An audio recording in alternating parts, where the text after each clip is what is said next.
खुशामदीद दोस्तों, मेरा नाम है मजहर खान और आप देख रहे हैं मिल्लत टाइम्स। कुरान का पढ़ना, कुरान का देखना और कुरान का सुनना सवाब है।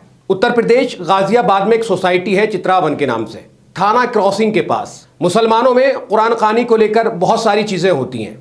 अगर कोई मसला होता है तो लोगों के यहाँ कुरान खानी कराई जाती है, यानी कुरान का पाठ कराया जाता है। कुरान पढ़ने की जो है मदरसे से बच्चों को बुलाकर कुरान की तिलावत की जाती है। उसके पीछे जिसकी जो मेंटलिटी होती है वो होती है कि भाई अगर किसी घर में कोई बीमार है या कोई मसला है तो उसको लेकर कुरान खानी का जो है प्रोग्राम सेट किया जाता है। ऐसा ही मामला एक चित्रावन सोसाइटी गाजियाबाद से आया। एक महिला जिसकी बेटी बीमार थी, उसने अपनी बेटी की बीमारी की वजह से अपने घर में कुरान की तिलावत करने के लिए मदरसे से कुछ बच्चों को बुलाया था ताकि उसके घर में कुरान खानी हो सके। और जब कुरान की ऐसी तिलावत होती है तो उसके लिए बहुत सारे बच्चे, मतलब 15-20 बच्चे तो चाहिए जो एक एक 2-2 सिपारे पढ़ सके, क्योंकि पूरे कुरान में लगभग 30 पारे होते हैं जिनको पढ़ने के लिए लोग चाहिए होते हैं। कुरान काफी मोटी जो है पवित्र बुक है जिसको पढ़ने में टाइम लगता है, तो इसलिए मदरसे से बच्चों को बुला लिया जाता है जिससे कि कुरान खानी में आसानी हो और वो बच्चे कुरान की तिलावत करके उसके बाद अल्लाह से दुआ गो होते हैं, अल्लाह से दुआ करते हैं कि अल्लाह पाक हमारी जो भी परेशानी है, जो भी मुश्किल है, उसको आसान कर दे। तो कुरान खानी के पीछे का जो मकसद है वो यही होता है और अपनी खैर बरकत के लिए इंसान जो है अपने घर में कुरान खानी कराता है। और जो उलमा है वो बेहतर जानते हैं कुरान खानी का आखिर मकसद क्या होता है और कुरान खानी क्यों कराई जाती है अपने मकानों में। लेकिन इस सोसाइटी में, चित्रावन सोसाइटी में, जब ये कुरान खानी हो रही थी तो वहां के जो दूसरे समुदाय के लोग थे उन्होंने आपत्ति जता दी कि इसके लिए किसी तरह की कोई परमिशन नहीं ली गई है।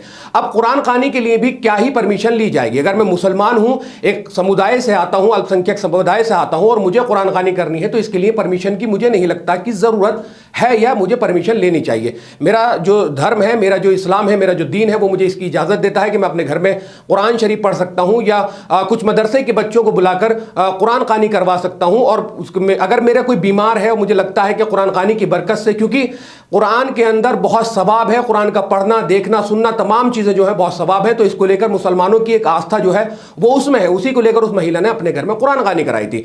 अब क्या होता है, दूसरे समुदाय के लोगों ने इस पर आपत्ति जताई कि ये यहां पर एक मदरसा संचालित करने की जो है वो प्रक्रिया चल रही है। जब एक साथ बच्चों को देखा जाएगा, जो बच्चे कुरान खानी के बाद मोस्टली क्या होता है, जो कुरान खानी के लिए लोगों को बुलाते हैं उसके बाद एक छोटा सा सेशन चलता है जिसमें दुआ के बाद हल्का फुल्का सा नाश्ता वगैरह होता है और बहुत सारे लोग खाने का भी इंतजाम करते हैं। तो वो तमाम चीजें जमा हो रही थी तो उसका वीडियो भी बनाया गया, उस वीडियो को सोशल मीडिया पर डालकर वायरल भी किया गया। बहुत सारे यूजर्स ने जो है वो ट्विटर पर इसको ट्वीट किया है और अलग अलग तरह की बातें लिखी हैं। अब जब वो बच्चे कुरान खानी कंप्लीट करने के बाद, पूरी करने के बाद जा रहे थे तो गेट पे जो गार्ड था उसने उनसे पूछताछ की होगी, आप कैसे आए थे, क्यों आए थे, वगैरह वगैरह। इसको लेकर काफी नोकझोंक हो गई।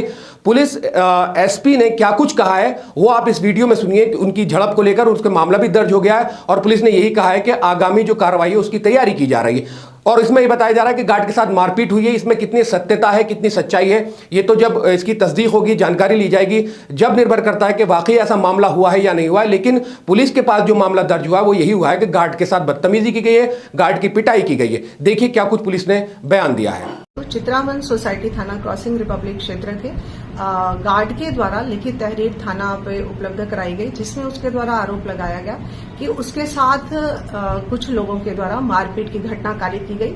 साथ ही इस संबंध में एक ट्वीट भी वायरल हो रहा है सोशल मीडिया पे, जिसमें आरोप लगाया जा रहा है कि चित्रावन सोसाइटी में एक फ्लैट को मदरसे के रूप में बनाने का प्रयास चल रहा है। इस संबंध में तत्काल व्यापक रूप से थाना पुलिस के द्वारा मौके पर जाकर जांच की गई, जिसमें सीसीटीवी फुटेज और लोगों के बयान आदि के द्वारा ज्ञात हुआ कि चित्रावन सोसाइटी में रहने वाली एक महिला के द्वारा कुछ लोगों को अपने घर में कुरान का पाठ करने के लिए बुलाया गया था, चूंकि उसकी बेटी बीमार रहती है, इसलिए उसके द्वारा इस तरह का पाठ कराया जा रहा था। इस दौरान सोसाइटी के लोगों के द्वारा उसके घर में आकर के इस संबंध में आपत्ति प्रकट की गई कि बिना परमिशन के इस तरह का घर में कार्रवाई की जाना उचित नहीं है। जब ये कुरान का पाठ करके लोग जाने लगे तो गेट पर मौजूद कुछ लोगों के द्वारा उनके साथ रोक करके पूछताछ की गई थी, जिसके बाद इनके द्वारा उनके साथ मारपीट की घटना कारित की गई थी।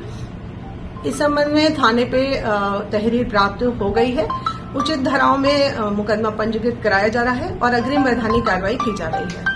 तो कुल मिलाकर चीजें जो हैं वो इस तरह से हो रही हैं कि अगर कोई भी काम करना है तो अब हर काम के लिए परमिशन लेना ज़रूरी है। ये नफ़रत का एक वो लेवल है जहां पर लोग ये पूछने पर मजबूर हो चुके हैं, छोटी छोटी चीज़ों को लेकर जो है वो पॉइंट आउट किया जा रहा है और टारगेट किया जा रहा है कि अगर इस तरह के कोई भी मामले होते हैं तो उनको बहुत सीरियसली देखा जाता है और हंगामा हो जाता है। और इसी को लेकर यहां पर जो कलाम मजीद की तिलावत हुई है उसको लेकर ये हंगामा हुआ और इस हंगामे को लेकर ये बात पुलिस तक पहुंच गई और सोशल मीडिया पर भी ये बात काफ़ी वायरल है। अब आप कमेंट्स करके ज़रूर बताएं कि कुरान खानी का जो वहाँ पाठ हो रहा था, जो कुरान पढ़ाया गया है, महिला ने अपनी बीमार बच्ची के लिए जो कुरान की तिलावत कराई थी, ये उसने जो कराया उसको एक मदरसा संचालित करने का जो है आरोप लगा दिया गया कि यहां पर एक मदरसा चलाने की प्रक्रिया शुरू की जा रही है। तो वीडियो अगर आपको पसंद आई है तो वीडियो को लाइक कर दें, वीडियो को शेयर कर दें और वीडियो पे कमेंट्स करना बिल्कुल ना भूलें। इस वीडियो में सिर्फ इतना ही। इंशाल्लाह अगली वीडियो में फिर मुलाकात होगी। अल्लाह हाफिज।